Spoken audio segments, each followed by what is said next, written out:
There is no other business like the NBA. Its rainbow jump shots, rim-rattling dunks and heart-pounding drama are gleaming monuments to Black America. Nearly 80% of league players are Black. They are multimillionaire superstars, international icons, and global purveyors of African American excellence and culture. Yet, for all of their success, most of them cannot look at NBA leadership and see their own reflections. The vast majority of head coaches are white, as are most general managers and other league executives. Of the men and women with controlling interests in NBA teams, only one, Michael Jordan of the Charlotte Hornets, looks like most of the players on his team. This stark divide, and the familiar questions it raises about white people overseeing the toil of African Americans, adds a layer of tension that ripples just beneath the glamour of the NBA. Much of what transpires in the league can often be seen through the lens of race, especially this summer, when players upended the usual power dynamics by forcing a flurry of trades and transformational free agent signings. Consider the debate sparked by Draymond Green, the Golden State Warrior saw voluble all-star forward, when he cast a wary eye on the league, its power structure and its racial tensions. In a string of public comments last fall that included an appearance on LeBron James' HBO talk show, Green questioned how the white men and women who control all but one of the NBA's 30 teams are described. The word owner, Green said, it dates back to slavery. It has been 400 years since chattel slavery began in what is now the United States.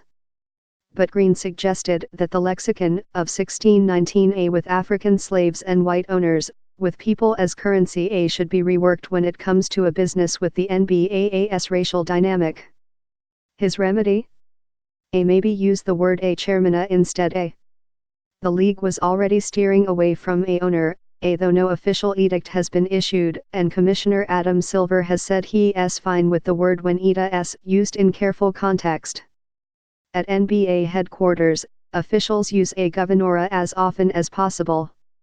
Nonetheless, Silver told the New York Times in a recent interview that Green's commentary was important. Draymond achieved the desired effect, Silver said, explaining that the three-time NBA All-Star had provoked increased sensitivity about the relationship between players and what Silver called team owners. Consider, too, the dizzying events of this June and July. Anthony Davis forced his way to the Los Angeles Lakers by demanding a trade away from the New Orleans Pelicans. A bevy of the league's best players, Kevin Durant, Kyrie Irving, Kawhi Leonard and others, opted to leave their teams, pair with superstar friends and play in new cities.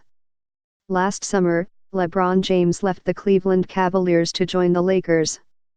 The NBA has never seen anything like it. On one level, it's about money. But the storm of movement can also be seen as something more profound. Each elite player who bolted to a new team is Black. Each had endured years with little control over his destiny. Each played for a team he was forced to join after the NBA draft. Each, for long stretches, had been treated as a business asset, a cog in a machine who could be dumped or traded on a whim. What we're seeing now is about value beyond money. It's about power, history and the long quest for Black self-determination, said David J. Leonard, a professor at Washington State University who has written about race, culture and sports. According to Leonard, a line can be traced to the modern NBA from antebellum slavery. One way to think about slavery is as a history of confinement and the struggle of movement, being moved against your will or seeking to break free of those chains, he said. A connection can be made to what we're seeing in the league today, to the drive among Black players to freely move and control ONE's future, control ONE's life and likeness, story and voice. All of this is part of a larger history in Black America. This struggle, of course, is not new. In the 1960s, Bill Russell, the Hall of Fame center for the Boston Celtics, was outspoken about race and social justice. Nor is the struggle confined to basketball. In 1969, Curt Flood led a charge for free agency in baseball, where teams had been able to control the fate of a player for an entire career. Flood's critics, echoing today's "a shut up and play" a chorus targeting outspoken black athletes, said ball players were wealthy and should not complain about limits to their autonomy. He replied, a well-paid slave is nonetheless a slave. But in the modern NBA, one particular event ushered in a fresh drive for player power. In 2014, the league was finally forced to deal with Donald Sterling, a real estate mogul who owned the Los Angeles Clippers despite allegations he practiced racial discrimination in renting apartments. The tipping point came when an audio recording surfaced of Sterling telling a girlfriend that it bothered him when she associated with African Americans. He asked her not to bring them to games. His statements drew immediate wrath from players, who banded together and pressed for Sterling to be ousted. James, then playing for the Miami Heat, made their stance clear, there is no room for Donald Sterling in the NBA, he said. Within days, Silver banned Sterling from the league. To David West, who retired last year after a 15-year career in which he was an all-star known for astute views on black empowerment, Sterling's comments pushed the league's players to realize their power as never before. Sterling is a part of the story that gets lost, he said. Being able to hear those words from someone in his position, the intent behind them, it definitely rang a bell for us. It was such a powerful moment. We came together as never before and let our discontent be known, he added. And doing all of that helped change the league dynamic.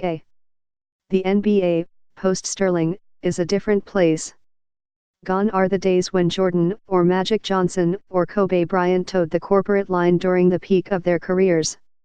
Today's stars feel emboldened to speak openly about race, to advocate social justice, to publicly debate issues like slavery and its enduring effects. The array led by James and encouraged by Silver, who has boasted of seeing players as partners. Tension around race is not something to run from, Silver said in his interview, as long as it is discussed openly and honestly. Debate done right, he said, can be an antidote to the fear and isolation that have become so prevalent in our society. Still, player clout has limits, Mark Anthony Neal, chair of the Department of African and African American Studies at Duke University, cautioned. He cited Warriors coach Steve Kerr's recent criticism of players who tried to force trades while under contract. Neal also cited when Phil Jackson, the Hall of Fame coach, referred to James's African American friends and business partners as Pasha in 2016. Phil Jackson is one of the figures in the league that we see as relatively woke, Neal said. What does that say, he added, about team owners who have racial views that are considered less enlightened? At some point, he said, those folks are going to mobilize to push back. 400 years on, the sin of slavery continues to haunt. Its repercussions infect politics, art, education, every community, every last corner of American life. The NBA, indeed, all of sports, is not immune.